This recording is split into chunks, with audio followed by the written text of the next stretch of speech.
तो स्वागत है आपका पाठशाला में। आज हम देखेंगे वेक्टर एडिशन। ये इंट्रोडक्शन वीडियो है, आप सुनो। जैसे हमने लास्ट वीडियो में देखा था कि हम लोग वेक्टर को रिप्रेजेंट कैसे करते हैं। अब अगर आपको वो सिचुएशन याद होगा तो मैंने वहाँ पे क्या लिया था, एक मैन यहाँ पे स्टैंडिंग था, पहले बारिश हो रहा था ऐसे ही एज इट इज़, ऊपर से बारिश हो रहा था, कोई हवा नहीं चल रहा था।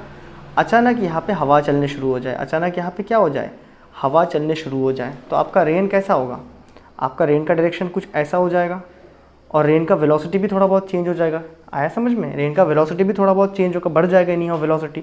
आपने देखा होगा ऐसे सिंपल बारिश होता है तो ज़्यादा ज़ोर से नहीं लगता है, अचानक हवा चलता है तो बहुत ज़्यादा हिट करता है हमें। अब ज़रा समझना, यहाँ पे जो रेन का वेलोसिटी इंक्रीज़ हुआ है ना, यहाँ पे जो रेन का वेलोसिटी इंक्रीज़ हुआ है मतलब क्या है, वेलोसिटी चेंज हो चुका है। अभी वो कितना चेंज हुआ है, फिज़िक्स में हम हर चीज़ को मेजर करना चाहते हैं, कितना चेंज हुआ है एग्जैक्टली वो हम निकालना चाहते हैं। और हमने तो जस्ट ऐसे ही यहाँ बना दिया था कि इस कुछ डायरेक्शन में, ऐसा कुछ डायरेक्शन में गिरने वाला है, हमें चाहिए एग्जैक्टली कितना डायरेक्शन में गिरेगा। तो अगर हमें वो सारी चीज़ें निकालना है तो फर्स्ट ऑफ ऑल हमें वेक्टर्स को ऐड करना होगा। आया समझ में? तो अगर हम लिखें वेक्टर एडिशन, इसे हम क्यों यूज़ करते हैं, इफ़ टू फिजिकल quantities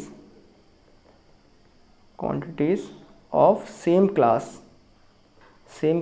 इसका मतलब होता है अगर यहाँ पे मैंने क्या वेलोसिटी, यहाँ मैंने वेलोसिटी ऑफ विंड का बात किया था, यहाँ मैंने क्या किया था, वेलोसिटी ऑफ रेन का बात किया था, नीचे गिर रहा था।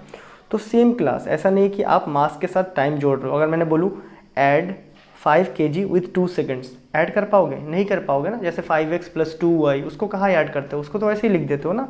तो सेम क्लास के होने चाहिए। अगर मैं बोलता 5y + 2y, आप बोलते थे 7y, या फिर 3y + 3x, बोलते 3x + 2x, आप बोलते थे 5x। तो अगर सेम क्लास का है तो हम ऐड करते हैं, अगर नहीं है तो ऐड नहीं करते हैं।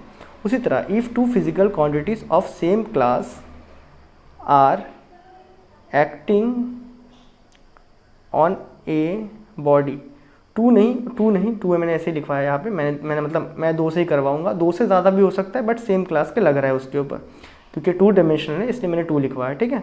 If two physical quantities of same class are acting on a body simultaneously, एक ही साथ में, simultaneously, then to find the new, समझ रहे हो? ये न्यू मतलब ए वाला, अभी जो नया जो मतलब पहले रेन गिर रहा था, फिर हवा आया, फिर कुछ अलग वेलोसिटी से रेन गिरेगा ना, वो to find the new value of physical quantity, आया समझ में? तो value of physical quantity we need vector addition, या फिर एडिशन ऑफ वेक्टर, इसके लिए हमें चाहिए। अब हमारे पास, जैसे आपने अगर क्लास 10th में देखा होगा, हम कोई भी इक्वेशन को लीनियर, जो पेयर ऑफ लीनियर इक्वेशन में 2 तरीके से सॉल्व कर सकते हैं। ठीक है। एक क्या था आपका एल्जेब्रिक मेथड, दूसरा था आपका ग्राफिकल मेथड। अब ग्राफ बनाते थे फिर सॉल्यूशन ढूंढते थे। तो उसी तरह यहाँ पे भी हम इसको 2 तरीके से सॉल्व करने वाले हैं। डन। अब सुनो, 2 नहीं मतलब 2 तरीके से करेंगे। फिलहाल हम लोग इस चैप्टर में पूरा ग्राफिकल करने वाले हैं। ठीक है। तो वेक्टर एडिशन के हमारे पास 2 तरीके हैं, वेक्टर एडिशन के भी, क्योंकि हमने देखा है वेक्टर हम कहाँ बनाते हैं, ग्राफ पेपर में बनाते हैं ना। वो तो हमने लास्ट वीडियो में बात किया था। तो सॉल्व करने के लिए ऑब्वियसली ग्राफ का तो सहायता लेना ही है फिर। अब देखो, तो वेक्टर एडिशन मतलब वेक्टर को सॉल्व करने के लिए हमारे पास 2 तरीके हैं। एक होता है आपका ग्राफिकल मेथड, जिसमें हम ग्राफ में प्लॉट करके करने वाले हैं। दूसरा होता है आपके पास एल्जेब्रिक मेथड।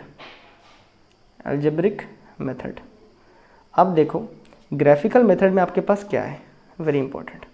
तो ग्राफिकल मेथड में हम इस बार 2 लॉ को पढ़ने वाले। एक तो है जाके triangle law of vector addition, ये पढ़ने वाले हम, इसको मैं नेक्स्ट वीडियो में करवाऊंगा। दूसरा हम करने वाले पैरेललोग्राम